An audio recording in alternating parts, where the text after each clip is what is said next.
SR9 news కి స్వాగతం. కుమారుడితో ప్రమాణ స్వీకారం చేయించిన జేసీ తాడిపత్రిలో అరుదైన దృశ్యం చోటు చేసుకుంది. ఎమ్మెల్యే అస్మిత్ రెడ్డిని Tadipatri municipal council ex officio member గా ఎన్నుకున్నారు.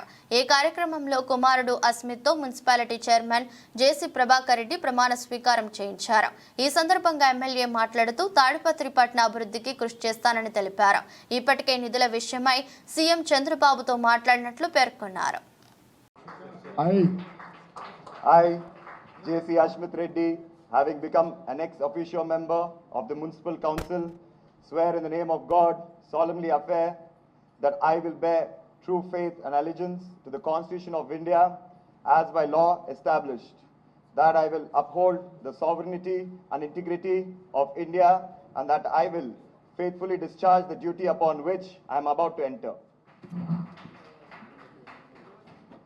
Andarki namaskaram.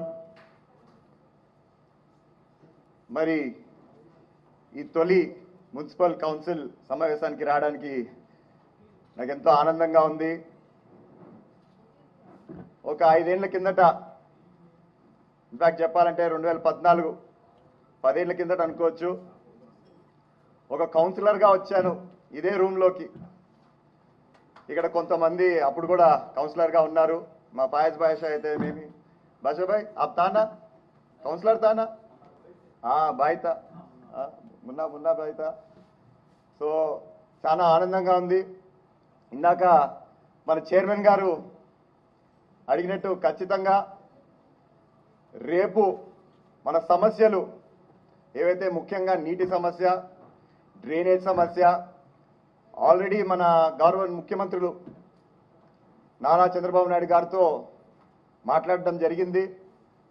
వారిని కోరాను, రేపు మన ప్రభుత్వం ఒకసారి సెటిల్ అయినాక మాకు నిధుల ద్వారా సహాయం చేయాలని కోరాను. ఖచ్చితంగా చేస్తా అన్నాడు. ఏ విధంగా అయితే, ఏ నమ్మకంతో అయితే మన తాడిపత్రి ప్రజలు నన్ను ఒక ఎమ్మెల్యేగా గెలిపించారో, మీ అందరి దయాదాక్షిలతో కూడా నేను ఈరోజు ఎమ్మెల్యేగా ఎంటర్ అయ్యాను ఇక్కడ. సో ఖచ్చితంగా మీ నమ్మకం అనేది ఒమ్ము చేయనని చెప్పి ఈ సభాముఖంగా మరొకసారి తెలియజేస్తున్నాను. అదేవిధంగా ఇక్కడ తెలుగుదేశం పార్టీకి సంబంధించి కౌన్సిలర్లు ఉన్నారు, అదేవిధంగా వైఎస్ఆర్సీపీకి చెందిన కౌన్సిలర్లు